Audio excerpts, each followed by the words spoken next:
اب مجھے 100% یقین ہو گیا کہ یہ اپنے اوریجنل باپ کے ہے ہی نہیں، یہ پتہ نہیں کس کی پیداوار ہے، کتنے لوگ ان کی پیدائش میں شامل تھے۔ اب مجھے 100% یقین ہو گیا۔ تو اللہ ہدایت دے جی، میں تو دعا ہی کر سکتا ہوں ایسے لوگوں کو۔ ویسے یہ ہدایت کے قابل بھی نہیں ہے، اللہ نے اسی لیے ان کو ذلت کی انتہائی گہرائیوں میں دھکیل دیا ہوا ہے۔ تو اب آپ دیکھیں چاروں طرف پانی پانی ہے۔ پنجاب سے اب سوچو، سندھ کے لوگ سوچیں کہ جب یہ 5 دریا کٹھے ہو کے 5 دریاؤں کا پانی سندھ میں داخل ہوگا تو کیا تباہی نکلے گی۔ اب ان کی نسلوں کا بھی اللہ بیڑا غرق کرے جنہوں نے کالا باغ ڈیم نہیں بننے دیا۔ اگر آج کالا باغ ڈیم موجود ہوتا تو ہم یہ سارا پانی سٹاک کر کے چاروں صوبے 5 سال تک اس پانی کو استعمال کر سکتے تھے اور فصلیں بھی بہترین ہونی تھی۔ میں نے پہلے بھی اپنے ولاگ میں کہا تھا کہ اللہ کے بندو، سندھ کے اوپر سے نئی ڈیم کو کنیکشن دیا جائے گا، یہ سیلاب کے دنوں میں بھرا جائے گا، عام دنوں میں سندھ اپنا بندہ لا کے بٹھا دینا اس کے اوپر اگر ان کو یقین نہیں ہے تو۔ اور یہ تو سیدھی سیدھی بھائی انڈیا سے، وہ وہاں کے جو قوم پرست بنے ہوئے ہیں وہ عالمی طاقتوں سے، اسرائیل سے، انڈیا سے فنڈنگ لے کے تو وہ نہیں بننے دے رہے ہیں کالا باغ ڈیم۔ نام نہاد قوم پرست بنے ہوئے، یہ قوم پرست نہیں ہے، قوم کے غدار ہیں۔ اور باقی جو ہے نا، جہاں تک ملک کا ہے تو ملک کی انشاءاللہ اللہ حفاظت کر رہا ہے، آگے بھی کرے گا۔ تو اب دیکھیں انشاءاللہ پنجاب بہت جلد سنبھل جائے گا۔ سندھ کو سنبھلنے میں پتہ چلے گا نا کہ سندھ کا کیسے سنبھلتا ہے، کیونکہ سندھ کے لوگوں سے اللہ سب سے زیادہ ناراض ہے، نا قدر خود غرض لوگ ہیں۔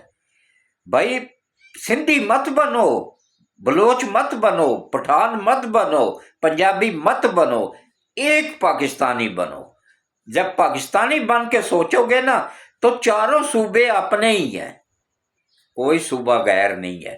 یہ ہمیں اس میں دھکیلا جا رہا ہے کہ صوبہ پرستی کر کے یہ عالمی طاقتوں کے ایجنٹ ہیں جو ہمیں ورگلا رہے ہیں، ہمیں اپنوں سے دور کر رہے۔ کتنے 60-70 بندے ہوتے تھے، یہ سندھ گورنمنٹ کی نااہلی تھی کہ ان کو پکڑ کے جیلوں میں ڈال دیتے، جو کہ وہ نہر ایک نکلنی تھی وہ بھی پنجاب کے پانی سے نکلنی تھی، انہوں نے نہیں نکالنے دی۔ جیسے دریا سندھ ان کے باپ کا ہے، بھائی یہ پاکستان کا ہے اور ہم سب پاکستانی ہیں، سارے پانچوں کے پانچوں دریا پاکستان کے ہیں اور ہم سب پاکستانی ہیں، کوئی سندھی نہیں ہے، کوئی بلوچی نہیں ہے، کوئی پٹھان نہیں ہے، کوئی پنجابی نہیں ہے، سب پاکستانی ہے اور الحمدللہ مسلمان ہیں۔ بس اس چیز پہ یقین رکھیں۔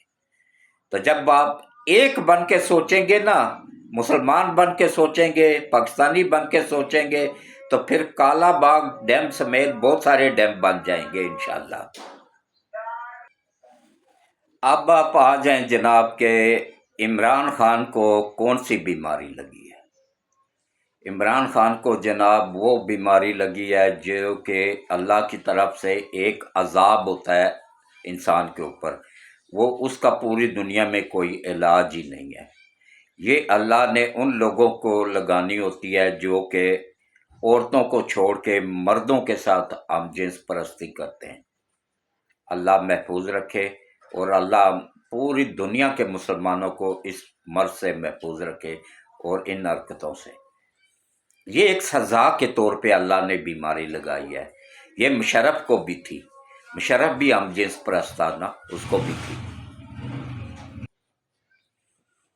اور اس کے تو اپنے قریبی ساتھی کہہ رہے ہیں کہ عمران خان ہم جنس پرست تھا، اس کے قریبی ساتھی، انہوں نے باقاعدہ انٹرویو دیے ہوئے کہ ہم سب جنس پرستی میں مبتلا تھے۔ وہ جو فرار ہوا ہے عمران کا چھوکرا مراد سعید، اس کو بھی یہی بیماری ہے، اور بہت سارے ایک وہ کون سا عباسی ہے اس کو بھی ہے، یہ جتنے بھی جنس پرست ہیں نا ان سب کو ہے۔